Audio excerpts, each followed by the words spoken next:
para conhecê-lo foi quando eu tive na Cinemateca Francesa e fui descobrir que ele era o responsável pelo setor de história do cinema da Cinemateca Francesa.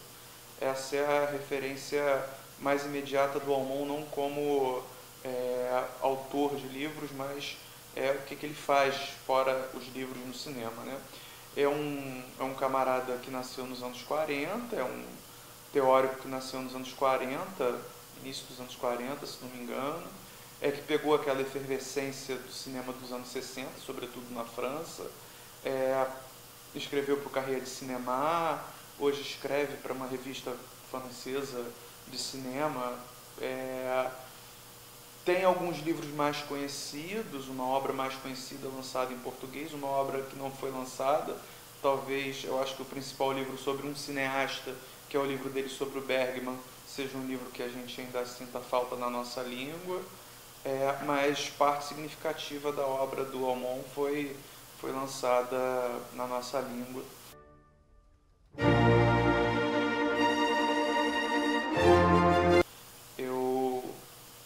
Eu acho que essa ideia de um pensador francês já ajuda muito a vocês com uma série de questões, né? O pensamento francês sobre o cinema é muito rico, às vezes até com um galicismo do próprio Aumont muito desenfreado, assim, como a ideia de que os americanos não teriam muita vocação teórica para inventar um termo como classicismo, o classicismo hollywoodiano.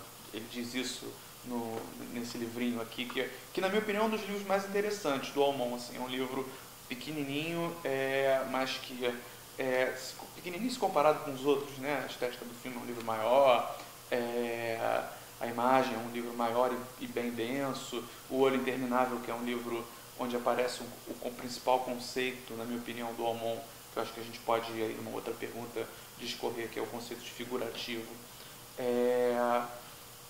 São livros um pouco maiores, mas esse livro esse livro chama-se Moderno, interrogação. Porque que o cinema se tornou a mais singular das artes, é o subtítulo desse livro. E eu acho que aqui o Aumont ele faz essa observação puxando o lado para o pensamento francês para responder a isso, né? Então, acho que continuando na figura, né, de Jacques Aumont, tem uma outra questão importante que eu acho que vem dessa ideia de um pensamento francês que é muito forte, e que permite que ele trafegue por várias partes da história e da teoria do cinema. Enfim, a ponto de lançar um dicionário, né? Acho que é o único teórico mais contemporâneo que organizou, junto com Michel Marie, que é um parceiro de trabalho do Aumont, não só nesse dicionário, mas, enfim, para o camarada desenvolver uma reflexão a ponto de criar 400 verbetes sobre o cinema, e defini-los, e exemplificá-los, e ainda dizer que é um dicionário crítico, ainda se colocar criticamente diante disso. Nem perspectiva, nem mesmo a profundidade são o espaço. É com esta frase um tanto quanto eloquente que Jacques Aumont inicia o subtópico superfície e profundidade. Salienta-se logo de cara que o ser humano não percebe o espaço real só com os olhos, percebe também com todos os seus sentidos, com o tato, com o olfato, com tudo. E mesmo se o fizesse, se o percebesse o espaço apenas com os olhos, a percepção visual vai muito além da compreensão de luz, cor, textura e com o que se mexe quando se tenta criar a ilusão do real na imagem fotográfica e na imagem cinematográfica. A partir daí explica-se sobre a arte objetiva, que se opõe à arte puramente visual e aos limites impostos pela perspectiva. Mas deixemos isso de lado e passemos para a parte cinematográfica da questão sobre superfície e profundidade. No cinema, cada vez mais se tem tentado simular a imagem vista pelo olho humano, dependendo em grande parte da criação de profundidade do campo, isso é, do que se está sendo enquadrado.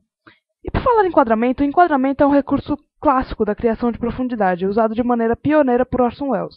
A criação dessa profundidade dá uma ilusão muito mais real e tátil e multiangular para a pessoa que está assistindo, e por isso que ela é tão usada para criar um certo realismo no cinema. Os outros recursos são o movimento de câmera, em oposição à câmera parada e divisão geral e planificada, que é característica da primeira instância do cinema, e a regulação da nitidez da imagem. O movimento de câmera ele é muito usado para dar uma ideia assim, tanto uma ideia de dinamismo, quanto uma ideia de que a imagem que você está vendo é a imagem que o seu olho viria se você estivesse naquela situação. Porque você não vê uma imagem completamente parada, o olho está toda hora se mexendo. Então, você ter uma imagem completamente parada é extremamente real, dá um toque muito artificial para a imagem. E aí tem a questão da nitidez. Quanto maior a porcentagem nítida da imagem, mais real ela vai parecer, mais profunda ela vai parecer e, portanto, mais real ela vai parecer. Porque o olho do telespectador, se ele vê uma imagem completamente nítida no cinema e ele pode escolher onde focar na imagem completamente nítida, ele tem a impressão que ele está visualizando o espaço real, o espaço ilimitado e real da realidade. Porque se você tem uma imagem que ela é borrada em certos pontos, aquilo não foi criado pelo seu olho. Aquilo foi criado pela lente da câmera. E aí você percebe a interferência de um dispositivo e aquela imagem deixa de ser assim tão real. Mas Jackson Moon faz questão assim de salientar que essa associação da nitidez com a profundidade, ela não é uma regra. Você pode ter uma imagem que não é 100% nítida e ela pode ter uma certa profundidade, e você também pode ter uma imagem 100% nítida e que ela não tem profundidade nenhuma, que ela é chapada. E ele resume isso tudo numa frase só. A profundidade de campo não é a profundidade do campo. A profundidade de campo da lente, do dispositivo, não representa a profundidade do campo, a profundidade do que a gente vê, a profundidade do que está sendo enquadrado, do que está sendo mostrado. E é isso, é basicamente isso que ele fala sobre a superfície e a profundidade. Ele fala assim sobre a criação da profundidade, sobre como isso não pode ser completamente associado à geometria, aquela geometria renascentista, assim. E fala também sobre os truques que os cineastas usam frequentemente para criar essa profundidade e, portanto, dar um toque real à imagem. Eu vou meio que na contramão do que eu acho que um professor de teoria ou um professor de linguagem cinematográfica indicaria do Almon. Eu acho que para um estudante de cinema, o livro sobre os diretores, as teorias dos cineastas, esse livro pequenininho sobre essa interrogação do cinema ser a singular das artes, esse livro chamado Moderno, e a compilação de verbetes, eu acho que ajudam a gente a ter um bom retrato do que é o Almon. Eu digo isso indo na contramão porque eu acho que um outro professor iria dizer que o livro A Imagem, a Estética do Filme, seriam as obras relevantes, né? Onde está a teoria, as teorias do Almon. Eu acho que justamente nesses outros livros a gente tem uma amplitude e uma possibilidade de pensar as nossas questões. Pensar essa problemática que ele situa no finalzinho desse livro Moderno, numa era de telefone celular, imagens da rede, qual é o papel do cinema? E levantar essa interrogação. O livro sobre as teorias dos cineastas, como ele identifica em Hitchcock, por exemplo, essa questão do suspense, mas ao mesmo tempo uma assinatura nos seus filmes, como ele vai pegar um subcapítulo daquele livro, o Ateliê dos Cineastas, ele vai pensar os trabalhos dos artistas experimentais da vanguarda americana, por exemplo, mas vai pensar também Kuleshov. Então, eu acho que ele faz um grande laboratório nessas obras, e talvez essa contribuição ao lado do Michel Marie no formato de um dicionário seja a possibilidade da gente ter ali uma obra de fácil acesso para, sei lá, para destacar um termo ou um cineasta. O dicionário, ao mesmo tempo, tem termos técnicos, tem concepções teóricas, mas tem também figuras do cinema que são... que se tornam verbetes, né?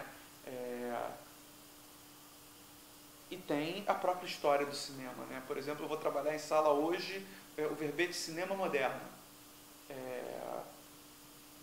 que aparece moderno, entre parênteses, cinema, não está em C, está em M.